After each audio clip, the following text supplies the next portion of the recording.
good attributes, good sides, like patience, humility, I hope have increased a little bit.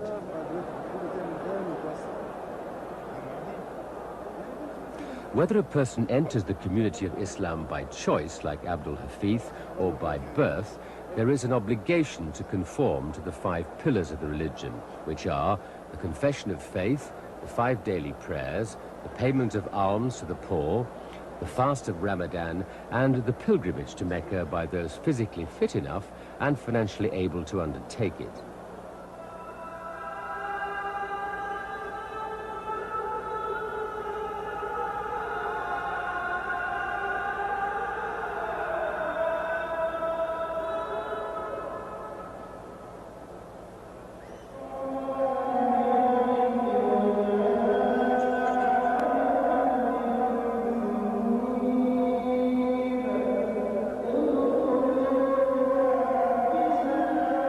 With the faithful of these days coming from so many different cultures, the pilgrimage serves as a reminder that Islam is a world religion, and whatever may be the of some Middle Eastern countries, there is no ecclesiastical hierarchy in Islam, no ultimate doctrinal authority other than the Quran.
The pilgrimage represents continuity between past, present, and future.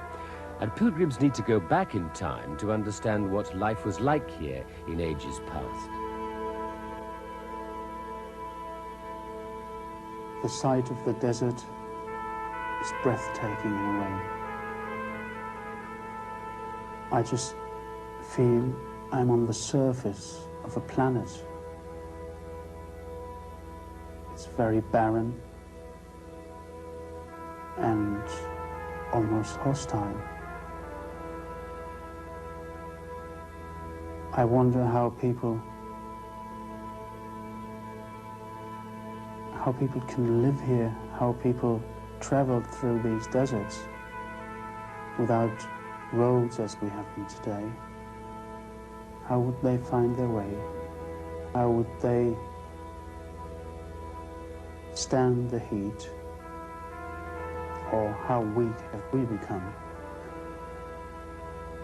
if we think how they must have lived with a few dates and a bit of water?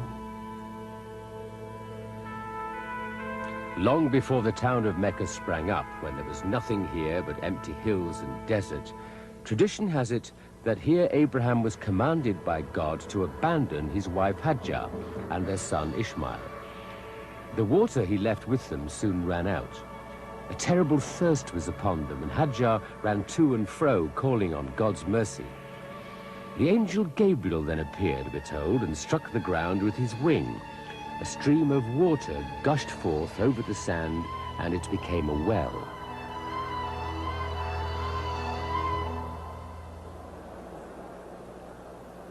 The Well of Zamzam, as it's called, is beneath the Holy Mosque, a natural spring that goes on producing the life fluid as it has done since time immemorial. It's regarded as holy water, the purest water on earth, we're told, which millions of pilgrims have used not just to quench the thirst, but as part of the inner cleansing process.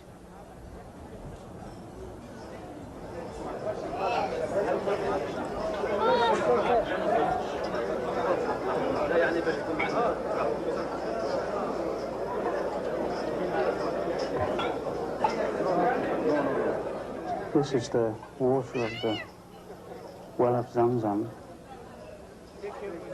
from which millions and millions and billions of Muslims have drunk.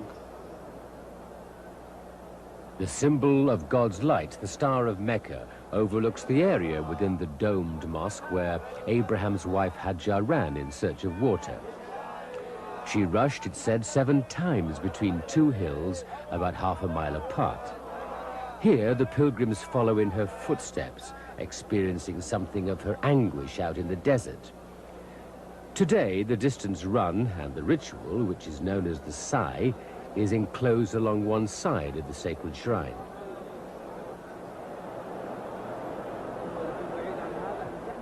Abdul Hafiz, like all other men, must run between the 2 fixed points. His wife and the children can walk.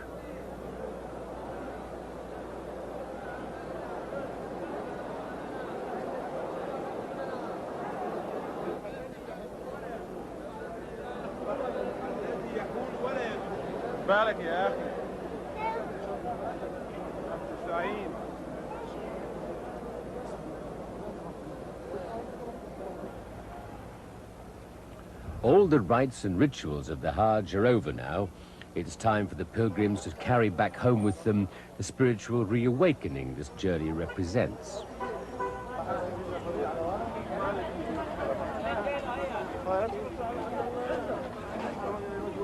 Before final departure, there's the opportunity to step into the reality of modern Mecca, the hustle and bustle of the souk, where there's a little something for everyone.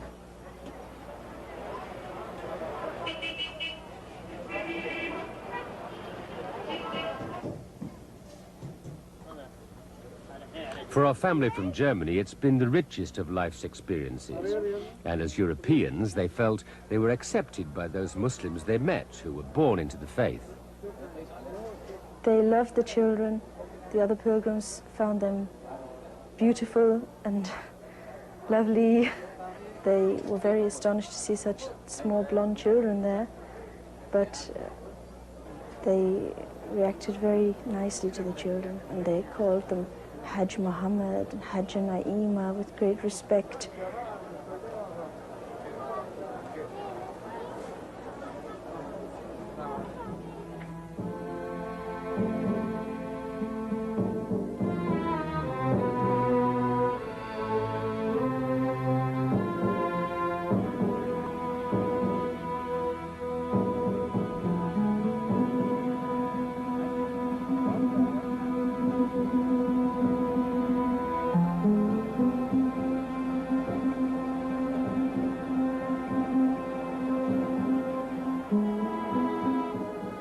No one here is in a rush to get away, and even if you were, you couldn't. The exodus from Mecca is a slow process. In the past, there have been accidents during the pilgrimage, there have been tragedies, the loss of lives, but none of it can be blamed on the pilgrimage itself. Islam is a world of turbulent emotions, conditioned by the course of history in this region. All the pilgrimage can do is to make it possible for Muslims, wherever they live in the world, to come here in the hope of finding spiritual peace. Here, for a few days, they have all been guests of God.